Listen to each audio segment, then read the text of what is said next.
एक गांव में राजू नाम का लड़का अपने माता पिता के साथ रहता था और वो बहुत गरीब थे।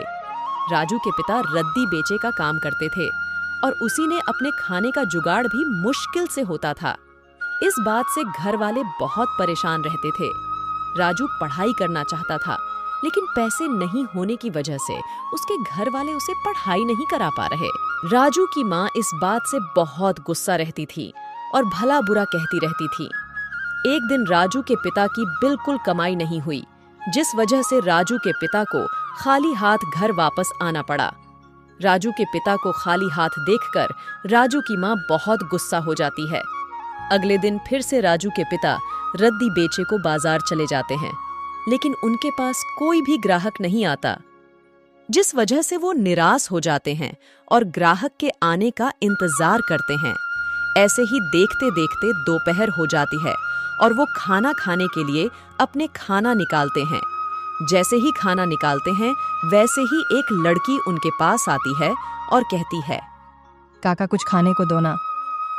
फिर राजू के पिता कहते हैं, बेटा कौन हो तुम और ऐसे अकेले क्यों घूम रही हो, और तुम्हारे माता पिता कहाँ हैं?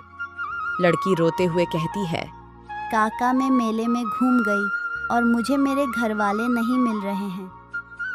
बेटी रो मत, सब ठीक हो जाएगा। ये लो तुम खाना खा लो, फिर मैं तुम पुलिस स्टेशन लेके चलूंगा। पुलिस वाले तुम्हें तुम्हारे घर छोड़ देंगे। राजू के पिता के पास बहुत कम खाना था, लेकिन उन्हें बिना सोचे समझे लड़की को उनका पूरा खाना दे दिया और लड़की ने पूरा खाना लिया। और जैसा ही उसका खाना खत्म हुआ, राजू के पिता ने कहा, चलो अब पुलिस स्टेशन चलते हैं।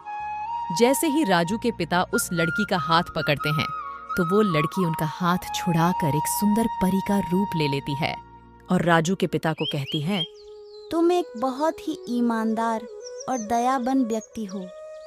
खुद भूखा रहकर तुमने मुझे खाना खिलाया और मेरी मदद करने की कोशिश की, जिसे देखकर मैं बहुत खुश हुई। इसीलिए मैं तुम्हें ये जादुई किताब दे रही हूँ। इसे कभी अपने से दूर मत करना। और इतना कह के वो परी वहां से उड़ जाती है। उस परी के वहां से जाने के बाद जैसे ही राजू के पिता किताब खोलते हैं, वैसे ही किताब से एक आवाज आती है, मुझे तुम्हारे बारे में सब पता है। ये सुनकर राजू के पिताजी डर जाते हैं। किताब से दोबारा आवाज आती है, डरो मत, मैं एक जादुई किताब हूँ, मुझे तुम्हारे सारी परेशानियों के बारे में पता है। क्या सच में तुम्हें मेरी सारी परेशानी के बारे में पता है?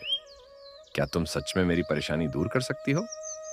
फिर जादुई किताब से आवाज आती है, हाँ, जैसे ही तुम इस किताब का अगला पेज पलटोगे और बताओगे कि क्या परेशानी है, वैसे ही तुम्हें अपनी परेशानी का हल मिल जाएगा। फिर राजू के पिता कहते हैं, ठीक है, जादुई किताब। इतना कहकर राजू के पिताजी ने अगला पेज पलटा और कहा, ए जादुई किताब, मैं दुकान के पैसे कैसे लौटाऊं? फिर जादुई किताब से आवाज आई, तुम अपने घर जाओ, वहां तुम्हें एक पुराना संदूक मिलेगा। और इतना कहकर किताब अपने आप बंद हो गया। राजू के पिताजी किताब में लिखी बातों को सोचते हुए घर पहुंचते हैं और संदूक खोजने लगते हैं, लेकिन उसे कहीं भी संदूक नहीं मिला।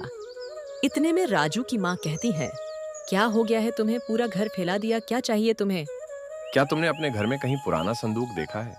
फिर राजू की माँ कहती है, पुराना संदूक तो हमारे यहाँ एक ही है, जो तुम्हारी माँ की है, और वो अलमारी में है। फिर राजू के पिता ने संदूक को नीला और खोल के देखा तो अंदर पैसे रखे हुए थे। ये देख के दोनों पति पत्नी बहुत खुश हो गए। फिर राजू के पिता ने तुरंत पैसे लेकर दुकान के पास गए और दुकानदार को पैसे देकर घर वापस आए और सोचने लगे कि चलो आज का काम तो हो गया, लेकिन कल का क्या? फिर उस जादुई किताब के बारे में याद आया और उसने किताब निकाली और पूछा, ए जादुई किताब में ऐसा क्या करूं जिससे मेरी आमदनी अधिक हो जाए और मैं आमिर हो जाऊं? फिर जादुई किताब से आवाज आती है, तुम्हारे पास जो पैसे बचे हैं, तुम उस पैसे से एक दूधारी गाय ले आओ, उससे तुम्हारी आमदनी दुगनी हो जाएगी।